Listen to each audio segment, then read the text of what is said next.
Twin flame journey, जुड़वा लौ यात्रा, जो कि एक आध्यात्मिक यात्रा है, एक स्पिरिचुअल जर्नी। बहुत कम सोल्स हैं इस अर्थ पे जिन्हें जुड़वा लौ यात्रा मिलता है। 100 सोल्स में से समझिए 20% सोल्स, 100% सोल्स अगर हैं तो 20% सोल्स ही ऐसे हैं जिन्हें जुड़वा लौ यात्रा मिलता है। और जो ट्विन फ्लेम्स होते हैं उन्हें रिपीटेड नंबर्स बहुत दिखाई देते हैं, उन्हें हर जगह दिखाई देते हैं। उन्हें ऐसा नहीं है कि सोशल मीडिया पे तो सबको दिखते हैं, सबको लगभग दिखते हैं सोशल मीडिया पे ये सारे नंबर्स और वीडियोस के थ्रू, गाइडेंस के थ्रू दिखते हैं। लेकिन सोशल मीडिया से हट के अगर आपको नंबर्स, रिपीटेड नंबर्स आप जहाँ जा रहे हो वहाँ दिख रहे हैं, आपको मोबाइल से हट के भी आपको हर जगह दिख रहे हैं। आप कहीं दीवार पे देखे आपको रिपीटेड नंबर दिख गया, आप कहीं गाड़ी पे देख रहे हो आपको रिपीटेड नंबर दिख गया, रास्ते में कहीं लिखा हुआ दिख गया, घर में कुछ है उस पर रिपीटेड नंबर्स लिखा हुआ दिख गया। आप समझ लो आप ट्विन फ्लेम यात्रा में हो, या तो आप मैनिफेस्टेशन जर्नी में हो या तो आप ट्विन फ्लेम जर्नी में। ट्विन फ्लेम वालों को कुछ नंबर्स स्पिरिचुअल अवेकनिंग के वक्त से दिखना स्टार्ट हो जाते हैं और जब तक उनका रीयूनियन नहीं हो जाता है ये नंबर्स उन्हें लगातार कहीं ना कहीं दिखते रहते हैं।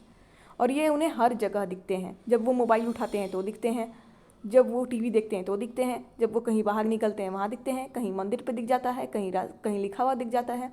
ये यूनिवर्स का साइन होता है उन्हें बार बार इंडिकेट करने का कि रिपीटेड नंबर्स पे ध्यान दो, तुम्हें दिखाया जा रहा है क्योंकि तुम किसी यात्रा में हो और नंबर्स तुम्हें गाइड कर रहे हैं। यूनिवर्स और एंजल्स नंबर के थ्रू बात करते हैं, गाइड करते हैं लोगों को। और नंबर्स का मीनिंग होता है, अलग अलग नंबर्स का क्या क्या मीनिंग होता है ये तो आप लोग जानते ही होंगे जो भी ट्विन फ्लेम जर्नी में है, बहुत सारी वीडियोस देखते हैं, लेकिन मैं अपनी तरफ से भी डाल दूंगी।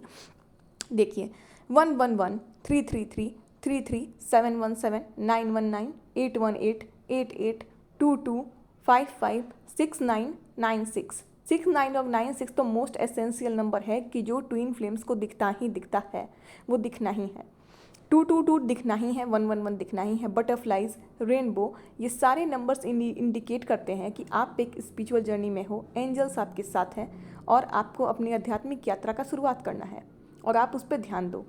ट्विन फ्लेम जर्नी में ये सारे नंबर्स हर अलग अलग स्टेज पे आपको दिखेंगे। कुछ नंबर्स हैं जो हर स्टेज पे दिखेंगे, आपको लगातार दिखेंगे। आप एंट्री करोगे ट्विन फ्लेम जर्नी में और लास्ट तक दिखेंगे आपको, ट्विन फ्लेम जर्नी के लास्ट तक, रीयूनियन तक आपको दिखेंगे। कुछ नंबर्स हैं जो कुछ वक्त के लिए दिखेंगे, जैसे कि 77 आपको 7वें मंथ में दिख सकता है, आप अपने जर्नी के 7वें मंथ में, 8वें मंथ में 888 आपको दिख सकता है, 9वां मंथ जो कि लास्ट मंथ होता है, रीयूनियन का स्टेज होता है ज़्यादातर, उसको 999 दिख सकता है। तो जो लोग यात्रा में आगे बढ़ते चले जाते हैं उस हिसाब से नंबर्स आते हैं, नंबर्स उन्हें गाइड करते हैं कि इस वक्त ये करना है, इस वक्त वो करना है। नंबर्स को हमें समझना होता है कि कौन सी नंबर हमें कौन सी गाइडेंस दे रही है। सारे ही नंबर्स एंजल नंबर्स होते हैं और हर एक एंजल का कुछ ना कुछ पर्पस है, कुछ ना कुछ हमें गाइड करती है। नंबर्स को समझने के लिए हमें एंजल्स को समझना पड़ेगा, एंजल्स नंबर्स का मीनिंग समझना पड़ेगा, तो ही हम देखेंगे तो हम समझ पाएंगे कि ओ ये नंबर अभी हमें दिखा है तो इसका मतलब ये एंजल मुझसे ये कहना चाहती है, मुझे ये गाइड करना चाहती है। तो अगर आपको इन सारी चीज़ों की सिंक्रोनिसिटी हो रही है, अगर आपकी लाइफ में अचानक से ये स्पिरिचुअलिटी की ओर आप खींचे चले जा रहे हो, ये सब हो रही है, अपनी लाइफ से बहुत ज़्यादा परेशान हो गए हो, स्पिरिचुअलिटी की ओर जा रहे हो और ये सारी चीज़ें दिखने लगे, समझ जाओ कि आप ट्विन फ्लेम जर्नी में हो। पहले तो 99% केस में डिवाइन फेमिनाइन को ट्विन फ्लेम जर्नी के बारे में पता चलता है, उसके बाद वो नंबर्स के थ्रू गाइडेंस लेती हैं। बाकी भी बहुत सारे गाइडर्स होते हैं जो उन्हें गाइड करते हैं, या वो खुद गाइडर्स खोजती हैं, खोज के उनसे गाइडेंस लेती हैं, नहीं तो मोबाइल या सोशल मीडिया कहीं पे भी उन्हें बहुत सारे गाइडर्स मिल जाते हैं जिनकी वीडियोस के थ्रू, लेक्चर्स के थ्रू वो गाइडेंस लेती हैं और उसको समझ के आगे बढ़ती चली जाती हैं कि कब क्या और कैसे करना है। बहुत सारे कोचेज़ हैं जो बहुत अच्छे तरीके से समझाते हैं कि कब किस स्टेज पे आपको कैसे करना है, कौन से नंबर आपको क्या बताना चाहती है।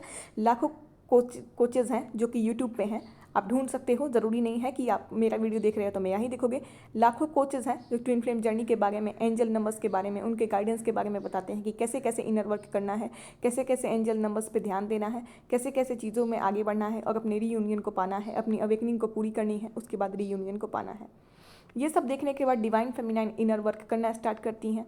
इनर वर्क जब डिवाइन फेमिनाइन करके बैलेंस हो जाती हैं उसके बाद डीएम की अवेकनिंग का स्टार्टिंग होता है। इनर वर्क जब तक डिवाइन फेमिनाइन नहीं करेंगे डीएम की अवेकनिंग नहीं होगी। तो वो जब बैलेंस हो गई, समझ गई कि हम एक आध्यात्मिक यात्रा में हैं, हमारे सोल का कुछ पर्पस है, रीयूनियन होने वाला है हमारा अपने काउंटर पार्ट से और कुछ करना है, पुरानी चीज़ों को भूल गई, इनर वर्क की, स्पिरिचुअलिटी से कनेक्ट हुई।